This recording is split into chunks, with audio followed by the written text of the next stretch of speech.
अस्सलाम वालेकुम dear viewers, उम्मीद है कि आप लोग अपनी ज़िंदगी के बेहतरीन मूड में होंगे। डियर व्यूवर्स, यही हमारी तमन्ना है आप लोग के लिए। डियर व्यूवर्स, अगर आप लोगों को याद हो तो हमने जो है ना लास्ट लेक्चर में लोवेस्ट सेट ऑफ लोकेंट के बारे में डिटेल से डिस्कशन की है।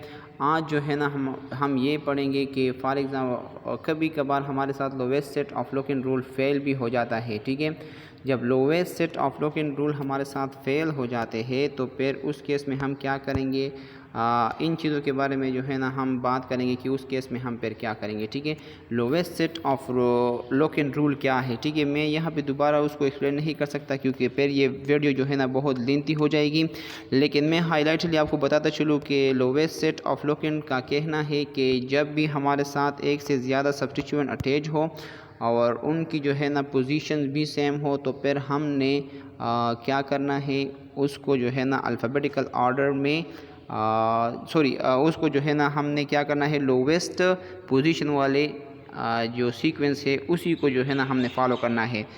I repeat, lowest set of locant rule का कहना है कि जब भी हमारे साथ दो से ज़्यादा सब्स्टिट्यूएंट आ जाए तो उस केस में हम क्या करेंगे, उस केस में जो है ना हम इस तरह करेंगे कि ये जो नंबरिंग हम करेंगे, पोजीशन हम इसको देंगे तो वो सबसे लोवेस्ट होनी चाहिए। यानी अगर एक आ जाए तो वो तो सिंपल सी बात है, वो तो पता चलता है, लेकिन एक से ज़्यादा जब आ जाए तो फिर हमने ये जो सब्स्टिट्यूएंट की पोजीशन है इनको ऐड करना है और इनको ऐड करने के बाद जो है ना हमारे साथ जितने भी हमारे पास सीक्वेंस पॉसिबल है उन सब में से जो है ना हमने लोवेस्ट सीक्वेंस को देखना है और उसी को जो है ना हमने कंसिडर करना है। ये एग्जांपल मैं ज़रा जूम कर लेता हूँ। ये दो एग्जांपल्स है। ठीक है, ये एक एग्जांपल है और इसके जो है ना दो साइड से जो है ना वो नंबरिंग पॉसिबल है इस पेरेंट चेन के। ये एक लेफ़्ट साइड से ये है, ठीक है, और उस दूसरे को मैं जूम कर लेता हूँ। एक ये है और इसकी जो है ना अगर हम यहाँ पे हमने जो है ना राइट साइड से नंबरिंग स्टार्ट की है। अब यहाँ पर भी 3 और 5 पे सब्स्टिट्यूएंट अटैच है इस केस में, लेकिन अगर हम यहाँ पे बात करें तो इस केस में भी 3 और 5 पे या 5 और 3 पे पर जो है ना वो अटैच है सब्स्टिट्यूएंट। अब 5 और 3 को अगर हम प्लस करें तो दोनों केसेस में हमारे साथ क्या आता है। फॉर एग्ज़ाम्पल अगर हम 3 + 5 करें तो भी 8 आता है। ठीक है, ये इसके मुताबिक, और अगर हम 5 + 3 कर लें तो भी हमारे साथ 8 आता है। तो दोनों केसेस में हमारे साथ जो है ना वो सब्स्टिट्यूएंट की नंबरिंग सेम आती है।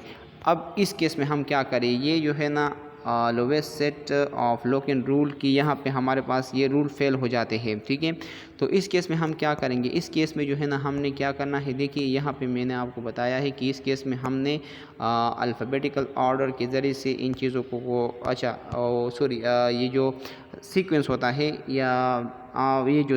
है या नंबरिंग ऑफ चेन होती है। ठीक है, कार्बन की जो नंबरिंग होती है चेन में, तो आपने कहाँ से स्टार्ट कर लेना है। तो फिर हमने जो है ना इनको यहाँ पे मैंने मेंशन किया है कि अल्फ़ाबेटिकल ऑर्डर को यहाँ पे हम प्रेफरेंस देंगे, यानी अल्फ़ाबेटिकल ऑर्डर को हमने फॉलो करना है। ठीक है, अब इन दोनों एग्जांपल में जो है ना एक गलत है और एक सही है। ठीक है, एग्जांपल सेम है लेकिन नंबरिंग जो है ना यहाँ पे लेफ़्ट साइड से हुई है और उस दूसरे केस में जो है ना इस दूसरे केस में हमारे साथ लेफ़्ट साइड से स्टार्ट हुई है नंबरिंग। ठीक है, इस दूसरे में जो है ना हमारे साथ लेफ़्ट साइड से नंबरिंग स्टार्ट हुई है, तो इसलिए हम कहते हैं कि ये यहाँ पे। ठीक है, तो अब इन दोनों में सही और गलत कौन है। सही और गलत जो है ना हमारे साथ ये सही है। क्यों सही है, क्योंकि यहाँ पे लोवेस्ट पोजीशन इथाइल को मिली है और हाईएस्ट पोजीशन मिथाइल को मिला है। ठीक है, 5 नंबर पोजीशन।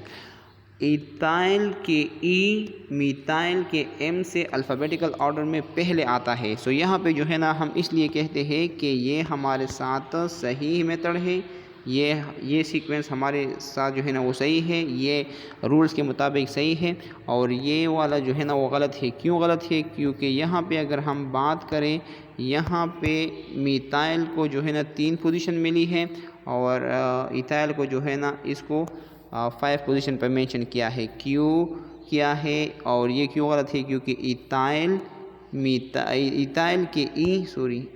के मिथाइल के M से पहले नहीं आता। सो इसलिए 3 जो है ना पोजीशन इथाइल को देनी चाहिए और 5 वाला पोजीशन जो है ना वो आपने मिथाइल को देनी है, जो कि इस एग्ज़ाम्पल में आप लोगों के सामने गिवन है। ठीक है, सो लिहाजा इस बात का ख्याल रखना चाहिए कि जब हमारे साथ lowest set of Loken rule fail हो जाए तो उस केस में हम क्या करेंगे, उस केस में हम अल्फ़ाबेटिकल ऑर्डर को प्रेफरेंस देंगे। तो ये आपके साथ करेक्ट है। तो ये होप सो कि ये स्लाइड आप लोगों को के सामने जो है ना वो क्लियर हुई होगी। सो ये सिंपल सी बात है। अच्छा, नेक्स्ट जो है ना हमारे साथ स्लाइड है कॉम्प्लेक्स नेम। कॉम्प्लेक्स नेम का मतलब क्या है? देखिए, कॉम्प्लेक्स सब्स्टिट्यूएंट के लिए हम कॉम्प्लेक्स नेम यूज़ करते हैं। कॉम्प्लेक्स नेम का मतलब क्या है या कॉम्प्लेक्स सब्स्टिट्यूएंट का क्या मतलब है?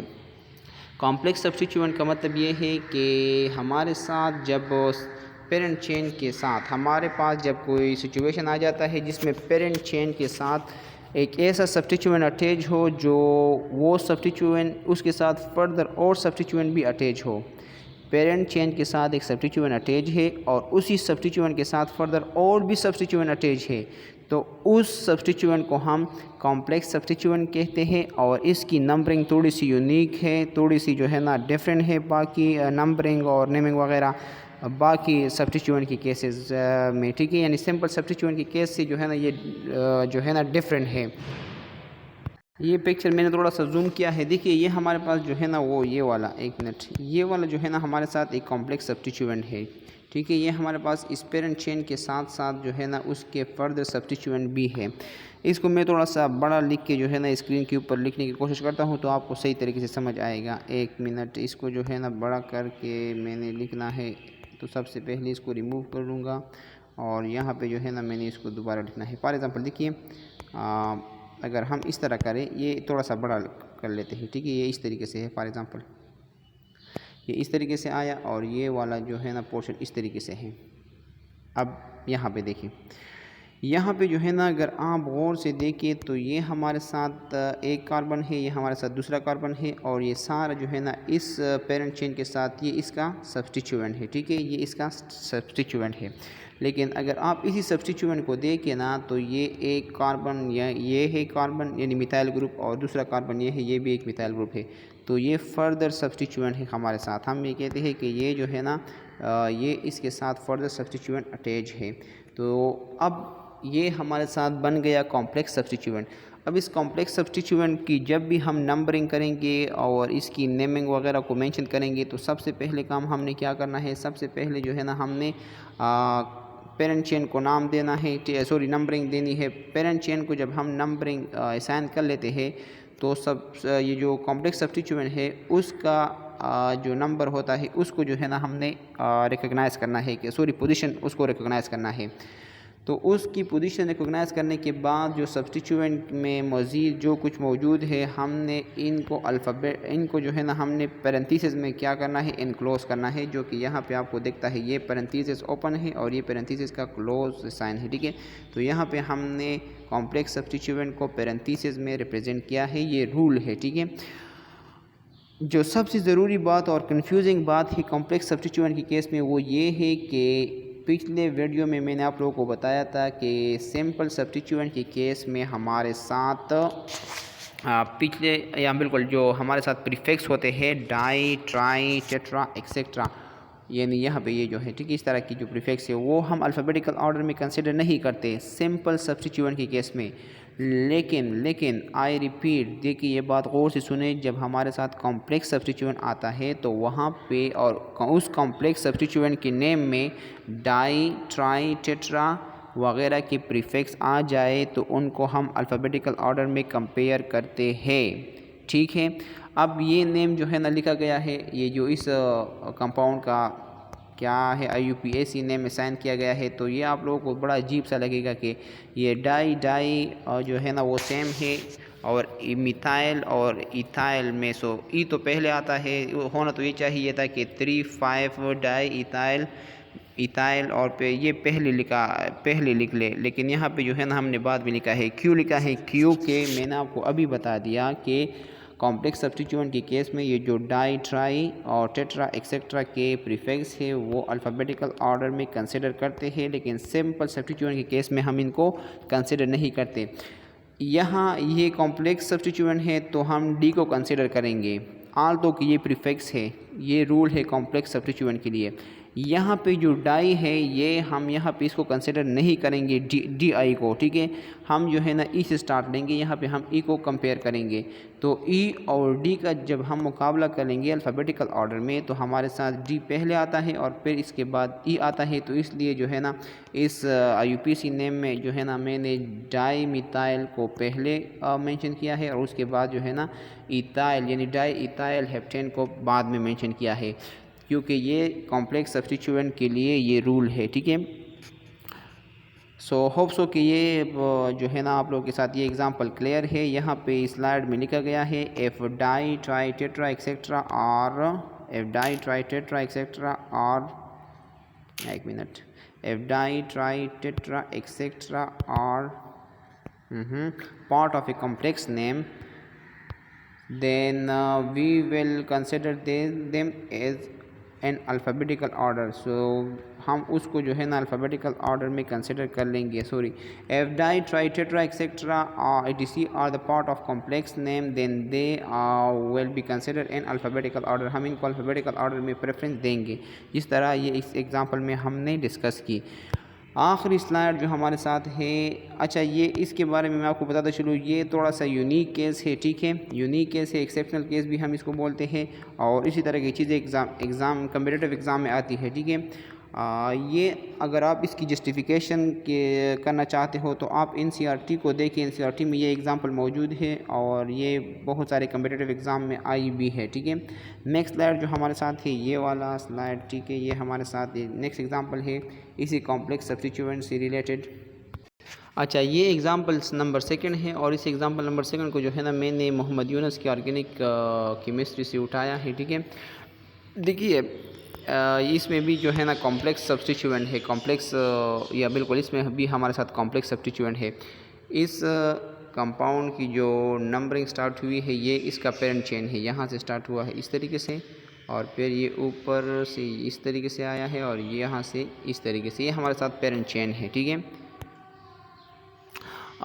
इस पेरेंट चेन के साथ जो है ना जो सब्स्टिट्यूएंट अटैच है और वो कॉम्प्लेक्स सब्स्टिट्यूएंट है वो ये है। मैं आपको बताता चलूँ कि ये हमारे साथ जो सब्स्टिट्यूएंट है ये कॉम्प्लेक्स सब्स्टिट्यूएंट है। क्यों कॉम्प्लेक्स सब्स्टिट्यूएंट है? क्योंकि यहाँ ये जो है ना इसके साथ फर्दर एक और सब्स्टिट्यूएंट भी अटैच है जो कि इथाइल है। ये ब्यूटाइल सब्स्टिट्यूएंट है, पेरेंट चेन के साथ डायरेक्टली अटैच है और इस ब्यूटाइल के साथ हमारे साथ फर्दर इथाइल भी अटैच है, ठीक है। अब मैंने आपको पहले भी बताया कि जब भी हम कॉम्प्लेक्स सब्स्टिट्यूएंट की नंबरिंग वगैरह करते हैं तो इनको जो है ना नंबरिंग करते हैं या उसकी नेम असाइन करते हैं तो उनको पैरेंथेसिस में इनक्लोज करते हैं, ठीक है।